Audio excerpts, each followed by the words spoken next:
اپنے بچوں کو قرآن شریف پڑھاؤ. چھوٹے چھوٹے بچے ہیں نا, انہیں چھوٹا چھوٹا کلمہ سکھایا کرو, قرآن سکھایا کرو, ہے نا, چھوٹی چھوٹی درود سکھایا کرو. ہمارے گھروں میں تو کیا ہوتا, جب بچہ تھوڑا بولنے کے قابل ہوا, ہوشیار ہوا, تو ماں نے موبائل دے دیا, کوئی ماں کارٹون نکال کے دے دیتی ہے, کوئی چھوٹا بھیم بڑا بھیم نکال کے دے دیتی ہے. بچہ بچپن میں کارٹون دیکھ رہا, جوان ہوا تو خود ہی کارٹون بن گیا, پینٹ پھٹی ہوئی پہن رہا, بال الٹے سیدھے کٹائے, بالوں پہ کلر کر لیا ہے, اور کانوں میں ٹوپس پہن لیا, اور باڈی پہ ٹیٹو بنوا لیا. بچپن میں کارٹون دیکھتا تھا, جوانی میں کارٹون بن گیا. بچہ کوری کتاب ہوتی ہے, بچہ کورا کاغذ ہوتا ہے, بچہ گرم لوہا ہوتا ہے, جدھر موڑنا چاہو مڑ جائے گا, جدھر اس کو کرنا چاہو ہو جائے گا. جب تمہارے بچے چھوٹے ہوا کریں تو انہیں حرام حلال کی باتیں بتایا کرو, انہیں نبی کے چھوٹے چھوٹے دروس سکھایا کرو, انہیں نبی کے کلمے سکھایا کرو, تاکہ تمہارے بچے جب بچپن میں نماز سیکھیں تو جوانی میں نماز پڑھتے نظر آئے. آج کا بچہ جوان ہوتا ہے, سگریٹ پیتا نظر آتا, بیڑی پیتا نظر آتا, ڈانس کرتا نظر آتا, میلوں میں جاتا نظر آتا, کبوتر بازی کرتا نظر آتا, پتنگ بازی کرتا نظر آتا. کیوں لوگوں, ہماری تربیت ہی کچھ اس طرح کی ہے. خدا کی قسم تم اپنے بچوں کی تربیت تو اچھے سے کرو. او لوگوں, آج سے 1000 سال پہلے کی مائیں اپنے بچوں کی تربیت پتا کیسے کرتی تھی؟ بچے کو گود میں لٹا لیا, ماں اپنے بچوں کو دودھ پلا رہی ہے, اور ماں قرآن کی سورہ یاسین کی تلاوت کر رہی ہے. ماں کی گود میں بچہ دودھ پی رہا. جو بچہ سورہ یاسین سن کے دودھ پیتا ہوگا, خدا کی قسم اس کی جوانی کا عالم کیا ہوگا, ہے نا میرے بھائیوں.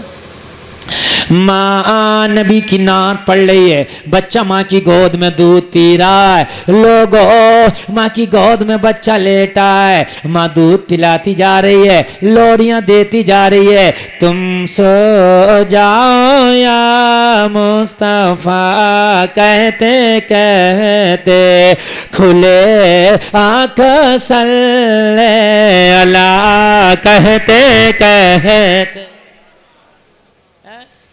جبھی تو باپ اگر ابو صالح ہے تو بیٹا عبد القادر ہے, جبھی تو ماں اگر فاطمہ ہے تو بیٹا حسین ہے, جبھی تو باپ اگر اعلیٰ حضرت ہے تو بیٹا مفتی اعظم ہند ہے نا.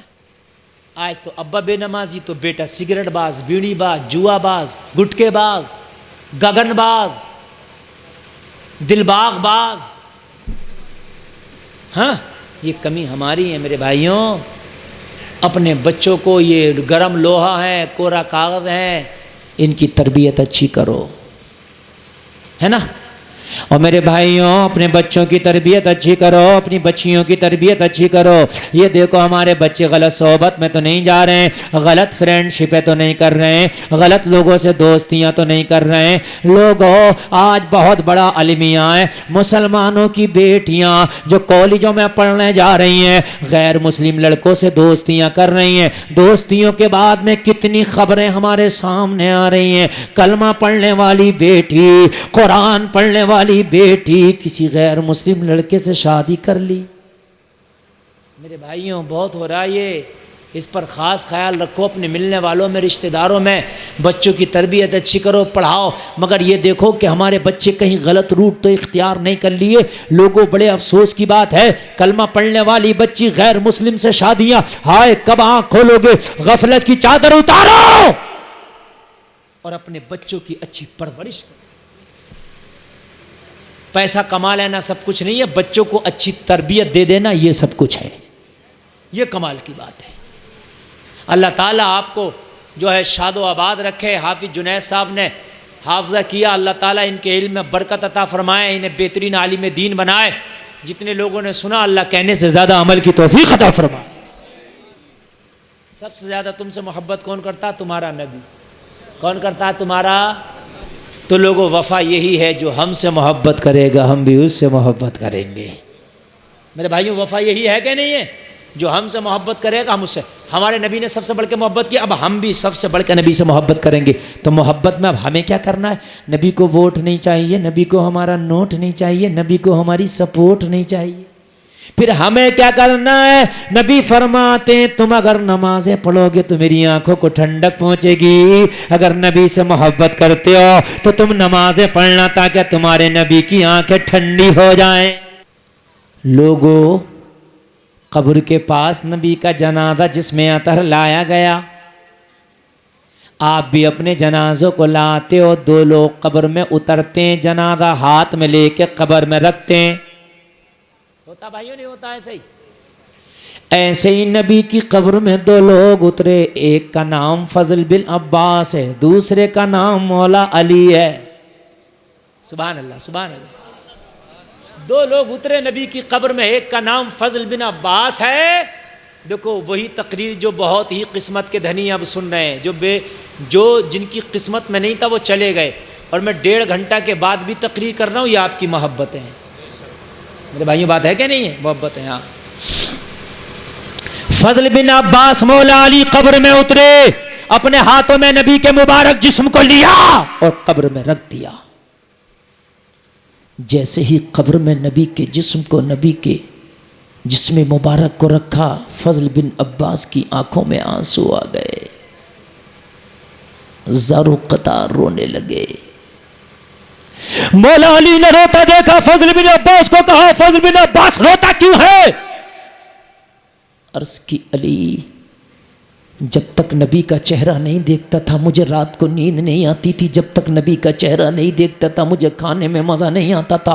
کبھی رات کو میرے بستر پہ میری آنکھ کھل جاتی تھی تو اپنا بستر چھوڑ کے نبی کے دروازے پہ پڑ جاتا تھا کہ رات میں کسی کام سے میرے نبی نکلیں گے تو مصطفیٰ کے مکھڑے کا دیدار ہو جائے گا. جب تک نبی کا دیدار نہیں ہوتا تھا، جب تک مجھے قرار نہیں آتا تھا. رونا اس لیے ہے، غم اس بات کا ہے کہ اب نبی کے اس مبارک چہرے کو میں قبر کے حوالے کر کے جا رہا ہوں. اب قبر کا پردہ میرے اور نبی کے درمیان آ جائے گا.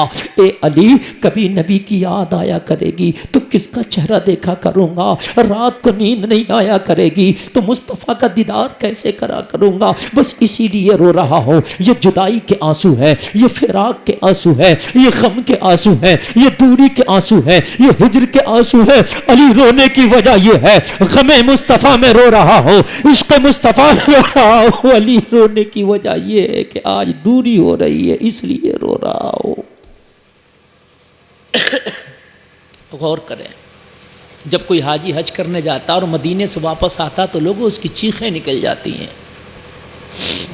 اللہ تمہیں بھی مدینہ نصیب کرے. میں دعا کرتا ہوں میرے مولا مجھے اور تمہیں مدینہ نصیب کرے. لوگوں دیکھنا، حاجیوں کا کہنا ہے کہ جب ہم مدینے سے واپس ہوئے تو ہماری چیخیں نکل گئی، یا اللہ آج مدینہ ہم سے چھوٹ رہا ہے.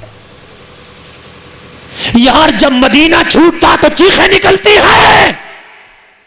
جب نبی سے وداعی ہو رہی ہوگی، نبی کے غلام کی نبی سے جدائی ہو رہی ہوگی تو آنکھ میں آنسو کیسے نہیں آیا ہوگا؟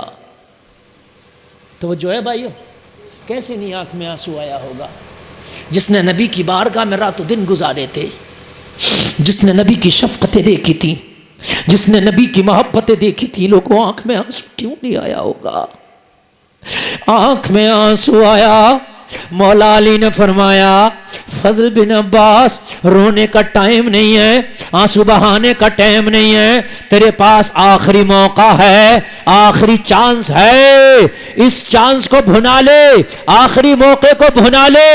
ارے رو مت، قبر سے نکلنے کا ٹائم آ گیا ہمارا. قبر سے نکلنے کے پہلے ایک بار نبی کے چہرے سے کفن ہٹا اور آخری بار دیدار کر لے. رونے کا ٹائم نہیں ہے، کفن ہٹا اور آخری بار دیدار کر لے. پھر قبر سے تو نکلنا ہی ہے ہمیں. بات سمجھ میں آ گئی؟ بات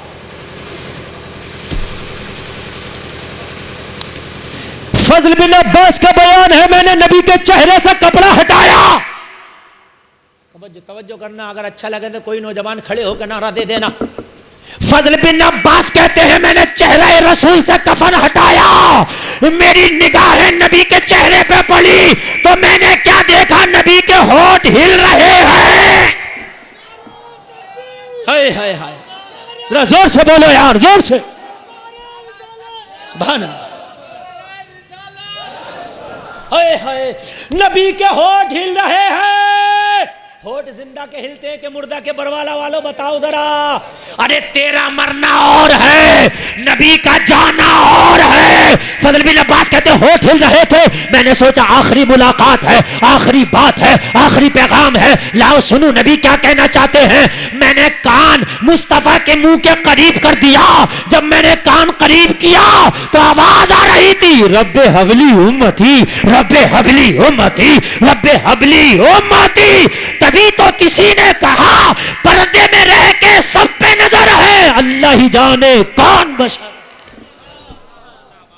انگلی اٹھی تو ٹکڑے کمر ہے, اللہ ہی جانے کون بشر ہے. ہائے ہائے بو جہل کی مٹھیوں میں پا کے اشارہ بولا حجر ہے, اللہ ہی جانے کون بشر ہے. ہائے ہائے ہائے ہائے اللہ اللہ. لوگو تمہارے نبی آج بھی اپنی قبر میں زندہ ہیں, اور وہ آج بھی دیکھ رہے ہیں کہ برو عالم میں میرا جلسہ منایا جا رہا ہے. آج بھی دیکھ رہے ہیں, ہے نا, آج بھی دیکھ رہے ہیں میرے نبی. نہ ہم نبی کی طرح نہ نبی ہماری طرح, وہ لاجواب نبی ہے نا, وہ لاجواب نبی ہے. ماشاءاللہ لوگوں, نبی سے سچی محبت بس سینے میں بسا لو, اپنے گھروں میں اسلامی ماحول پیدا کرو.